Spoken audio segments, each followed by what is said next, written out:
Hi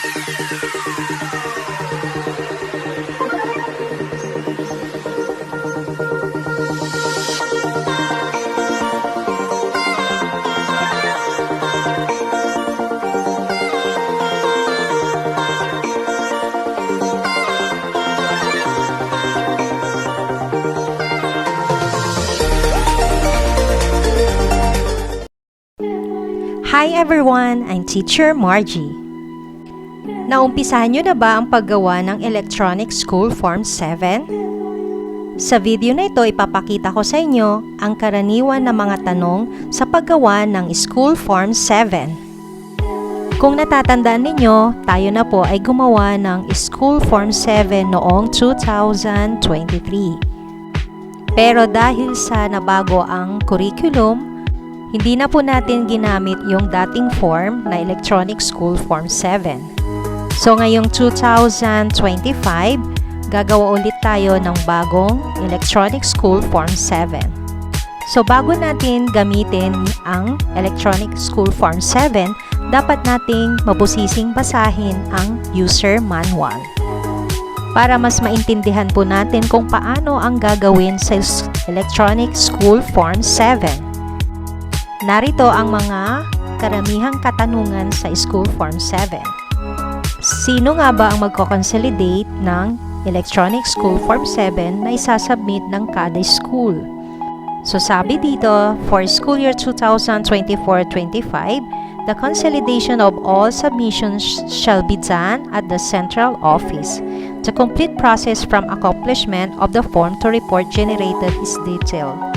So nandoon po sa DepEd Memorandum. Ayan.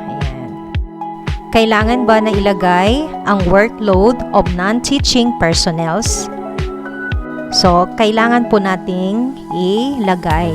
Yes, time schedule for non-teaching personnel must be input. However, note that time allotments for the workload will not reflect in the user form since the Electronic School Form 7 only computes for actual classroom teaching hours. Malinaw po na sinasabi na ang kinocompute lang po doon sa School Form 7 ay classroom teaching hours. So, ibig sabihin mga teachers actual load. Hindi po ang time allotment ng non-teaching. Ayan. Pero, kailangan nating ilagay pa rin ang time allotment ng mga non-teaching personnel. Another question. So, kailangan pa bang ilagay ang school personnel kung siya ay naka-leave? So, ang sagot po ay yes. So, kailangan po nating ilagay lahat po ng teaching and non-teaching personnel na may plantilla sa ating school. So, another question, do we also input those who are tagged as substitute? So, yung mga substitute teacher. So, nakalagay po dito, they are also required to be input since they are physically reporting. So, malinaw po, kahit na naka-leave ang isang teacher o non-teaching personnel, inilalagay pa rin po natin. At saka ang mga substitutes. Kailangan bang ilagay ang ancillary tasks that make up the 2 hours of teaching daily workload? So, no. So, hindi po. Kasi, it is not necessary to input all teacher ancillary tasks in the form. While teaching personnel perform such tasks, they do not constitute actual classroom teaching hours. So, ang inilalagay lang is the actual teaching hours or yung teaching load po natin. Paano naman inilalagay ang time period for multi-grade teachers? So, ibig sabihin ang mga multi-grade ay yung may mga madami siyang hinahawakan na grade level. So, with different subject or tasks taught during the same schedule. So, inilalagay po natin lahat ng kanyang teaching workload, pero ilagay din natin at iselect na siya ay isang multi-grade teacher. Should each level in integrated schools submit Electronic School Form 7 separately? So, malinaw na hindi kasi sa isang school, iisa lang ang gagamitin na Electronic School Form 7. So, hindi pwedeng ihiwalay ang elementary, junior at senior, dapat iisa lang po ang gagamitin na electronic school form 7. So nandoon na lahat all in one sa isang form. So, to which school do ALS mobile teachers belong for the purpose of including in the electronic school form 7? So, ang mga ALS mobile teachers. So, currently, all school-based ALS teachers may be recorded in the electronic school form 7 since they are physically reporting in schools. Paano naman inilalagay ang task of being a canteen teacher? Wala na po ngayon na canteen teacher kasi tinanggal na po yung task na yan sa ating teacher. So, ang nag-handle na ng canteen is the school principal. Ayan. Yan po ay according to DepEd Order number 2 series of 2024. Paano naman ang designation or position ng isang head teacher? So, if a head teacher function as the school head, provided there is documentation on an official designation, he or she may select TIC head teacher. So, yun po yung i-click po natin sa drop-down list. Para naman sa mga school heads, katulad ng head teacher, so ang pipiliin natin is ano ang ino-offer ng school, kung monograde ba siya or multi-grade. Paano naman ang paglalagay ng workload ng mga PE teachers sa senior high kung kulang na ang rows? So, nakalagay po na inputting PE sessions, various sections falling on the same time slot for different days may be input in one at the same row. The names of the various sections may be input in the description. Ang SF7 kasi nakaprogram na yun, so hindi pwedeng dagdagan, bawasan, o kung ano man na pwedeng gawin natin na i-revise natin yun kasi nakaprogram na yun. So, mag-e-error siya pag may ginawa tayong unnecessary sa template natin na school form 7. So, ano naman ang gagawin kung ang subject ay wala doon sa pagpipilian na drop-down list? So, ang gagawin natin, pumili kayo ng closest subject or task available from the drop-down list. Ayan, then ilagay na lang sa description kung ano yun. Again, so bawal tayong maglagay, magdagdag, magbawas, o mag-delete ng kung ano man doon sa program natin or template. At saka itong template na ito na 2025, nakaprogram na ito sa Matatag Curriculum at saka sa K-12 kung ano man yung mga curriculum na ino-offer ng DepEd. So sa mga master teacher, kailangan pa bang ilagay ang coaching and mentoring?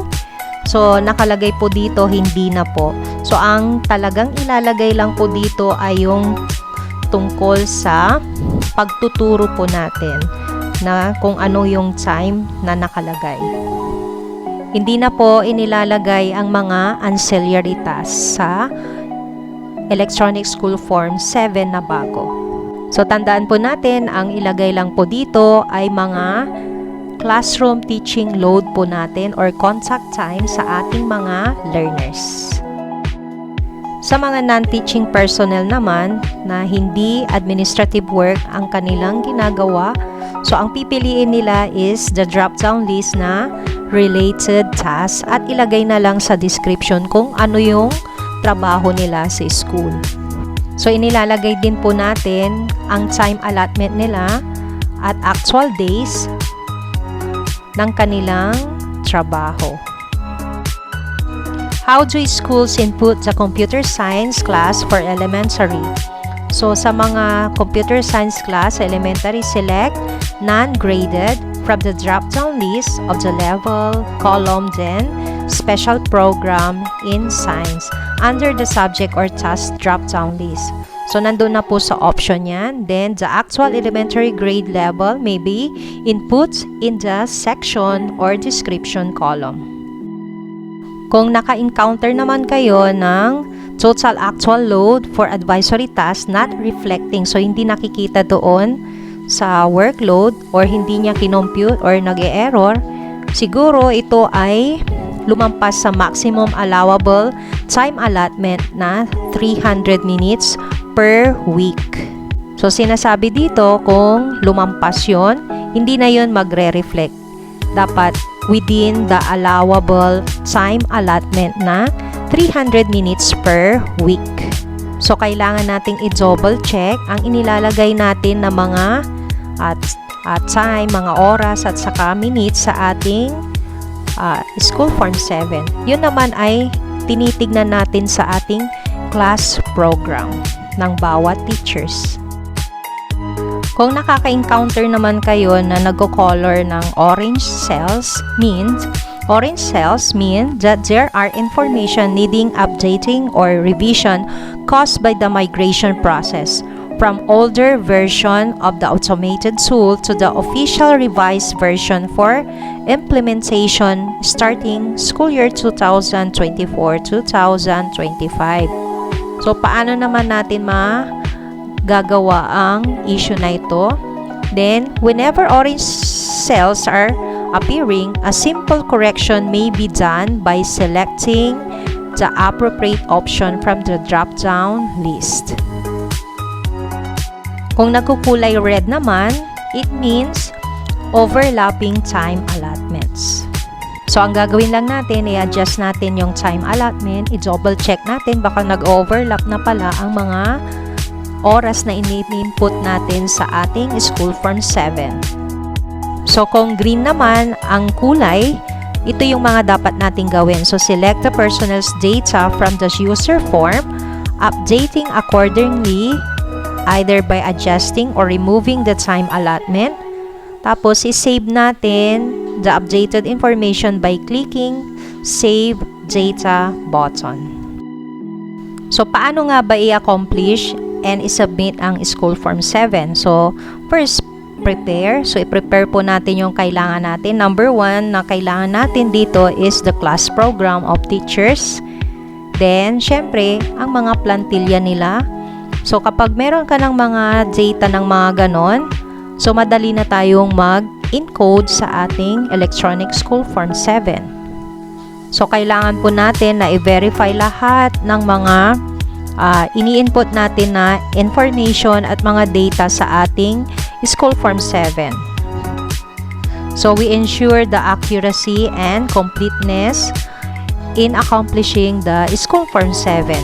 Then, syempre, sa tulong na rin ng ating division planning officer sa ating division, ayan, so pwede tayong magtanong sa kanya kung ano yung mga dapat gawin, ano yung, kung tama ba, siya ang magbe-verify kung okay na yung data natin na isinabit natin na electronic school form 7 or na-accomplish natin. Para tama ang isasabit natin na database natin sa central office. Ayan. So, dapat nating tandaan, sino ba ang mag-accomplish nitong electronic school form 7? So, dati naman na, ang dapat na mag-accomplish nito is the school heads. Ayan, nakalagay po dyan with the assistance of the non-teaching staff in your school. So, pwedeng administrative officer or the ADAS. Ayan, so sila po ang gagawa nitong electronic school form 7. Pero, kung minsan, nagpapatulong din sila sa mga ICT coordinator. Ayan. Siyempre, sa encoding, so, kailangan matyaga ka. Mas lalo na pag big school ka, napakadami nating i-encode. So, mas maganda yung mga small school kasi konti lang. Ayan. So, tiyaga lang kung minsan. Ang mahirap lang dito, kung minsan din is nagkaka-error. Or pati yung compatibility ng computer mo or laptop sa program or sa template. Yun nga lang ang nagkakaproblema kung minsan. Kasi, kung ganun ang nangyayari, kailangan mo ulit mag-retype. Ayan. Okay, so para tama lahat ang ating mga ginagawa, importante na basahin po natin lahat ng nasa manual para magawa po natin ng accurate at may completeness ang ating ginagawa at naiintindihan po natin ang ating ginagawa. Para maiwasan din po natin kung minsan yung tanong ng tanong, pero nandun na pala ang sagot sa manual. Ayan. So, dito sa pag-encode na ito ng School Form 7, parang dati, way back 2023, magbaon lang po tayo ng tiyaga para ma-encode po natin ng tama ang lahat ng mga information na kailangan sa School Form 7. Sana nakatulong itong video na ito para masimulan na rin at malinawan sa ginagawa nating Electronic School Form 7. Maraming salamat!